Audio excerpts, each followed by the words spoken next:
हे मधुसूदन, तुम कहते हो कि मनुष्य अपनी अंतिम सांस तक भी माया मोह में पड़ा रहता है, तो इसी कारण जन्म के चक्र में फंस जाता है। परंतु तुम्ही ने इस माया में सृष्टि की रचना करके और दूसरी ओर मनुष्य को चंचल मन प्रदान करके दोनों को एक दूसरे में उलझा दिया है। पग पग पर मनुष्य के बहकने के लिए अनगिनत आकर्षण पैदा किए हैं। मनुष्य इसके जाल में उलझा रहता है। और क्षमा करना, तुम्हें जाल बिछाकर किसी शिकारी या बहेलिए की भांति जाल में फंसे मनुष्य के हाथ पैर मारने, उसके छटपटाने का तमाशा देखते रहते हो।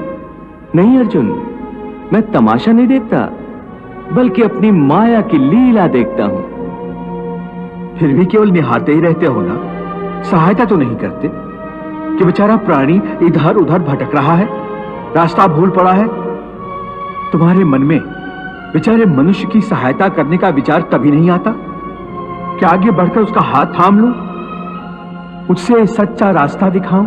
बिल्कुल आता है, और मैं मनुष्य की सहायता भी करता हूं। परंतु कब कब करते हो तुम उसकी सहायता? मैं तो देख रहा हूं कि तुमने कर्म का विधान बना दिया है, जन्म मरण का चक्र चला दिया है और इस चक्रव्यूह में मनुष्य को फंसा दिया है।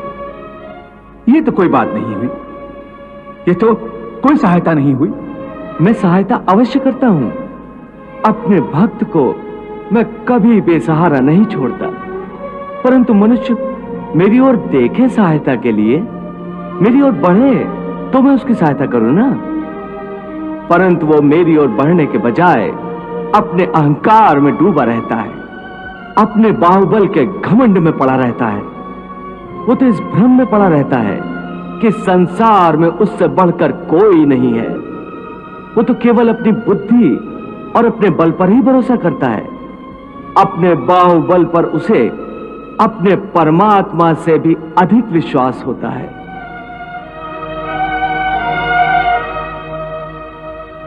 अपने रास्ते से भटके हुए मनुष्य की सहायता के लिए आखिर तुम उससे क्या चाहते हो?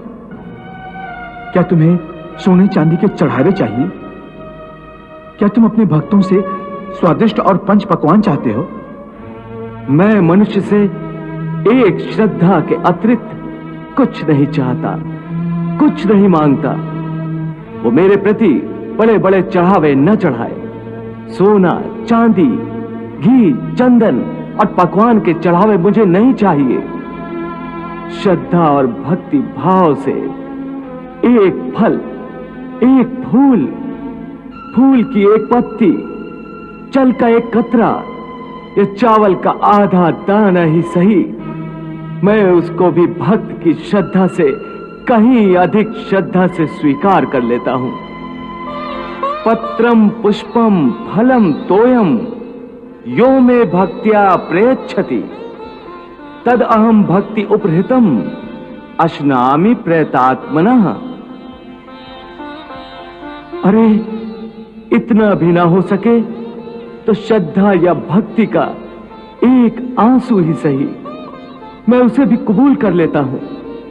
श्रद्धा में डूबे उस एक आंसू में मेरा सारा अस्तित्व सराबोर हो जाता है। भक्ति अथवा पश्चाताप का ये आंसू चाहे लाखों पाप करने के बाद अंतिम क्षण में क्यों न बहाया गया हो, मैं उस अनुपम भेंट को भी स्वीकार कर लेता हूं और मनुष्य के सारे पापों को उस आंसू से धोकर उसे नवजात शिशु की तरह निष्पाप कर देता हूं, उसका कल्याण करता हूं, उसे मुक्ति देता हूं। केवल एक फल, फूल या पत्ते को अर्पण करने पर ही मुक्ति दे देते हो? फिर कर्म विकर्म, पाप पुण्य, धर्म विधान सब यूं ही रह जाते हैं। ये धर्म, ये विधान और उसके सारे सिद्धांत तो चंद्रमा और अनगिनत तारों की भांति होते हैं, जो अधर्म और अज्ञान के अंधकार में झिलमिलाते रहते हैं। परंतु जब भक्ति का सूर्य उदय होता है तो ये सब के सब छुप जाते हैं। अर्थात भक्ति का स्थान इतना ऊंचा है कि धर्म भी उसके सामने तुच्छ हो जाता है।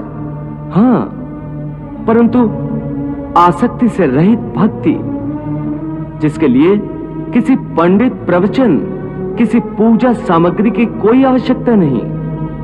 हां, केवल एक शर्त है। वो शर्त क्या है मधुसूदन? पूर्ण श्रद्धा और पूर्ण भक्ति से अपने आप को, अपने सारे कर्मों को मेरे प्रति समर्पित कर दो। बस मैं अपने ऐसे भक्त को सब कुछ भुलाकर उसे मुक्ति दे देता हूं। सर्व हे अर्जुन, भक्ति का स्थान इतना ऊंचा है कि अपने सच्चे भक्तों की मैं स्वयं भक्ति करता हूं। ये क्या कह रहे हो मधुसूदन? भला परमात्मा होकर तुम किसी भक्त की भक्ति कैसे कर सकते हो? यदि परमात्मा भी भक्त हो गया तो फिर दोनों में क्या अंतर रह जाएगा? यही अंतर तो मिटाना चाहता हूं मैं।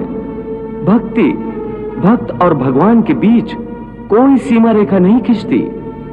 भक्ति तो भगवान और भक्त के बीच एक पवित्र रिश्ता है। जैसे प्रेम किसी प्रेमिका और उसके प्रेमी को एक बंधन में बांधकर एक कर देता है, उसी प्रकार भक्त के द्वारा भक्त अपने भगवान में तथा भगवान अपने भक्त में समा जाते हैं।